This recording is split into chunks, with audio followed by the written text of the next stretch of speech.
आदरणीय सभापति जी, आपने वक्ताओं के लिए काफ़ी सीमाएं बांधी है। मेरी कोशिश रहेगी उन सीमाओं का पालन करते हुए अपनी भावनाओं को अभिव्यक्त करूं। वैसे हमारे यहाँ विदाई समारंभ तो है ही है, जा रहे हैं साथी, लेकिन जैसे बंगाली में कहते हैं आमी आशी, या गुजराती में कहते हैं आवजो, कम अगेन। वैसे कहते तो बाय बाय, लेकिन कहते कम अगेन।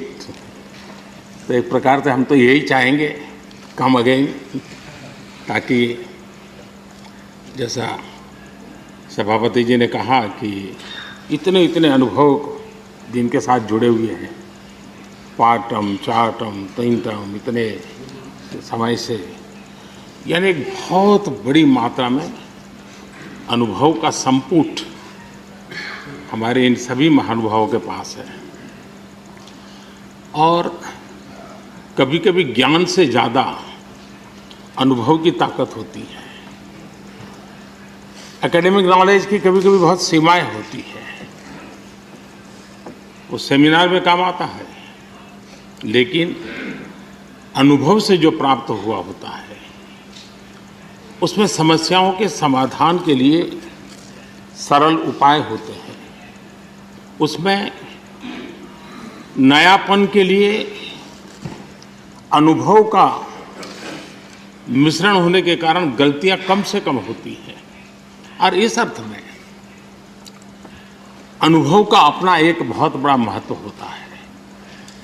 और जब ऐसे अनुभवी साथी सदन से जाते हैं तो बहुत बड़ी कमी सदन को होती है, राष्ट्र को होती है। आने वाली पीढ़ियों के लिए जो निर्णय होने वाले हैं उसमें कुछ कमी रह जाती है। और इसलिए जब अनुभवी लोग जाते हैं उनके लिए यहाँ बहुत कहा जाएगा, लेकिन जब अनुभवी नहीं यहाँ है तब जो है उनकी जिम्मेवारी जरा और बढ़ जाती है। वो जो अनुभव की गाथा यहाँ छोड़ के गए हैं, जो बाकी यहाँ रहने वाले हैं, उनको उसको आगे बढ़ाना होता है। और जब वो आगे बढ़ाते हैं तो सदन की ताकत को कभी कमी महसूस नहीं होती है।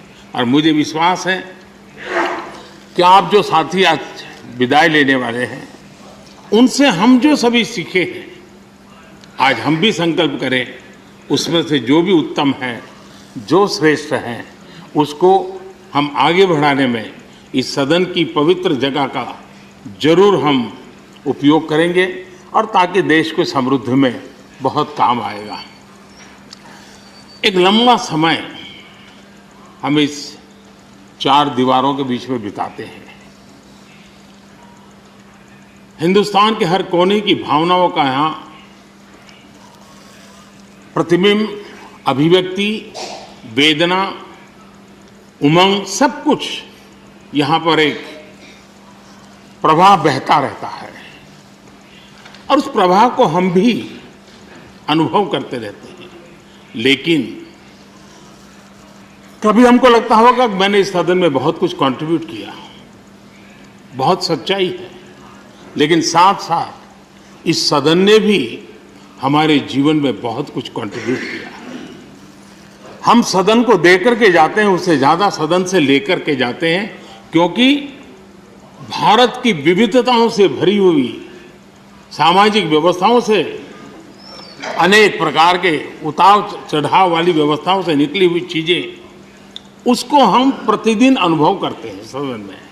और इसलिए मैं आज यही कहूँगा कि भले हम इन 4 दीवारों से निकल रहे हैं, लेकिन इस अनुभव को राष्ट्र के सर्वोत्तम हित के लिए चारों दिशाओं में ले जाएं, चारों दीवारों में पाया हुआ चारों दिशाओं में ले जाएं, ये हम सबका संकल्प रहे। और हमारी ये भी कोशिश रहे कि सदन में अपने कालखंड में जो महत्वपूर्ण चीजें हमने कंट्रीब्यूट की हैं, जिसने देश को शेप दिया, देश की दिशा को मोड़ा है, मैं चाहूँगा उन स्मृतियों को आप कहीं न कहीं शब्दबद्ध करें, कहीं न कहीं लिखें, ताकि कभी न कभी वो आने वाली पीढ़ियों को रेफरेंस के रूप में काम आएगी। कहीं पर भी हम बैठे हो, यहाँ हो या वहाँ हो, लेकिन हर एक ने अपने तरीके से कुछ न कुछ ऐसा कंट्रीब्यूशन किया होगा जिसने देश को दिशा देने में बहुत बड़ी भूमिका अदा की। इसको अगर हम संग्रहित करेंगे, मैं समझता हूँ कि ऐसा मूल्यवान खजाना हमारे पास काम आएगा जो आने वाले लोगों के लिए काम आ सकता है, यानी एक इंस्टीट्यूशनलाइज व्यवस्था के तहत उसका उपयोग हो सकता है। उसी प्रकार से मैं ये भी चाहूँगा, ये आज़ादी का अमृत महोत्सव है। आज़ादी के 75 साल हुए हैं। हमारे महापुरुषों ने देश के लिए बहुत कुछ दिया। अब देने की जिम्मेवारी हमारी है। हम यहाँ से उस भाव को लेकर के, क्योंकि अब थोड़ा समय ज़्यादा होगा हमारे पास, जब यहाँ से जा रहे हैं तो सभापति जी का बंधन भी नहीं होगा। तो आप बड़े खुले मन से एक बड़े मंच पर जाकर के आज़ादी के अमृत महोत्सव के इस महामूल्य पर्व को माध्यम बना करके आने वाली पीढ़ियों को कैसे प्रेरित कर सकते हैं, उसमें अगर आपका योगदान रहेगा, मैं समझता हूँ देश को बहुत बड़ी ताकत मिलेगी, बहुत बड़ा लाभ मिलेगा। मैं सभी साथियों को, मैं इंडिविजुअली उल्लेख नहीं कर रहा हूँ, सभापति जी ने कहा है कि व्यक्तिगत मिले तो कह देना, तो मैं व्यक्तिगत जरूर कोशिश करूँगा। आप सबको अपनी अच्छी अच्छी बातें बताऊँगा। आपकी जो अच्छी बातें हैं उसको मैं जरूर नोटिस करता हूँ। मैं फिर एक बार आप सबको बहुत बहुत शुभकामनाएं देता हूँ। धन्यवाद। वीडियो अच्छा लगा हो तो चैनल को सब्सक्राइब करें व बेल आइकन दबाना ना भूलें।